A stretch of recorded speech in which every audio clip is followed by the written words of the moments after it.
Hello అండి అందరికీ. ఇవాళ వచ్చేసి మనం బెల్లంతో కేసరిబాత్ ఎలా తయారు చేసుకోవాలో తెలుసుకుందామండి. ముందుగా అయితే నేను నైస్ రవ్వ తీసుకున్నాను. అందులో ఒక 2 స్పూన్స్ నెయ్యి వేసి ఇలా బాగా వేయించుకున్న కొంచెం రెడ్ కలర్ వచ్చేంత బ్రౌన్ కలర్ వచ్చేంత వరకు. హలో అండి అందరికీ. ఇవాళ వచ్చేసి బెల్లంతో కేసరిబాత్ ఎలా తయారు చేసుకోవాలో తెలుసుకుందామండి. ముందుగా అయితే నేనైతే రవ్వను తీసుకున్నాను. మళ్ళీ 2 స్పూన్స్ నెయ్యిని వేసి ఇలా దూరగా వేయించుకొని పక్కన పెట్టేసేసి ఆ ప్యాన్లోనే నేను ఒక గ్లాస్ వాటర్ వేసాను. వేసిన తర్వాత దాంట్లో కొంచెం బెల్లం వేసాను. ఆ బెల్లం మెల్ట్ అయ్యేంత వరకు మరిగించానండి. అలా మరిగిన తర్వాత ఇలా వస్తుంది.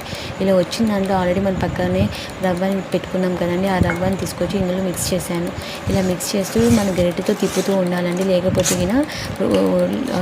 రుండాలుగా వచ్చేస్తుందండి. అందుకే మనం ఇలా తిప్పుతూ ఉండాలి. తిప్పుతేనే గట్టిగా అవుతుందండి. ఇలా గట్టిగా అయిన దాంట్లో మా ఇంట్లో అయితే రెడ్ కలర్ ఉంది ప్రెజెంట్ అయితే.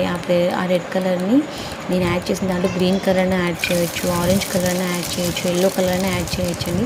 అది మన ఇష్టం. నేనైతే రెడ్ కలర్ యాడ్ చేసాను. రెడ్ కలర్ ఇలా యాడ్ చేసిన తర్వాత నేనైతే ఇలా మిక్స్ చేశాను. ఇలా మిక్స్ చేస్తేనే ఇలా వచ్చిందండి. స్మెల్ అయితే చాలా బాగా వస్తుంది. నేను మళ్ళీ ఒక స్పూన్ నెయ్యిని యాడ్ చేశానండి టేస్ట్ కోసము. పక్కనే మళ్ళీ నేను ఏం చేశానంటే ఒక చిన్న ప్యాన్ తీసేసుకొని దాంట్లో నెయ్యి వేసి నేను దంచుకున్న ఇలాచీ పౌడర్, నెక్స్ట్ డ్రై ఫ్రూట్స్ అన్నీ వేసి ఇలా కొంచెం రెడ్ అయిన వరకు అలా చేసుకున్నాను. ఇలా అయిన తర్వాత మనం ముందుగానే ఇక్కడ రవ్వ అంతా చేసి